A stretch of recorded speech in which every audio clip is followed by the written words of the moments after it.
to take this whole top off. That way I can get to the plungers. 8 of these Allen head screws in here. I done got 4 on the back, and this one right here, these 3 I'm going to work with. Finally got them last 3 free. Good thing I got some Allen wrench sockets. I just put it in there, took my pliers, and hit it real hard a couple of times. Then it broke free. And I got all 8 of them unscrewed, and the top is starting to rise up. So let's see what's up under here. Springs up under there.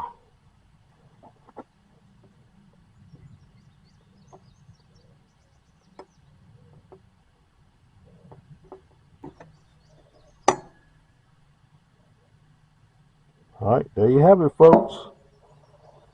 Look nasty and rusty under there. So that's probably where our problem started from. So when you're taking your plungers out, pull the spring up.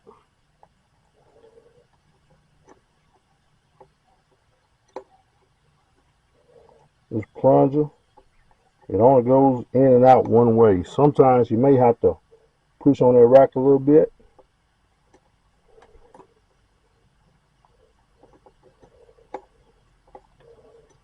Pull that out.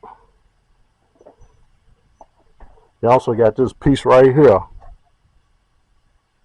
And then that's your plunger. When you put it back in, like I say, you may have to push this rack over a little bit for it to get back in place. And seat itself.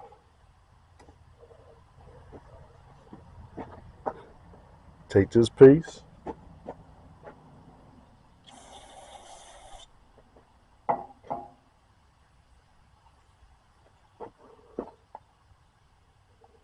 Slide that in there.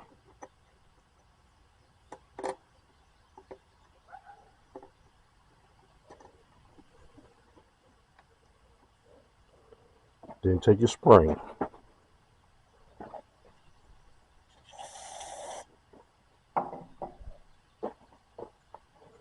Put that in there. Just like so. Alright, I cleaned this up the best I could. Took some sandpaper, cleaned up around here a little bit better than it was. I'm going to put it back together. Don't nothing beat failure but a try. Because I say, what's the worst that could happen? It's already broke. It's already not working, so we'll see what happens. Finally got it back in there in place. That's tricky, trying to line all that up and get it back on there. It's a little tight. But we'll tighten it back down and see what it do. I got it, all the bolts tightened back down. Only thing left to do is put it back on the engine and see what she'll do. We put the injection pump back on now. We're going to turn the engine over and see if any fuel start coming out of delivery valves.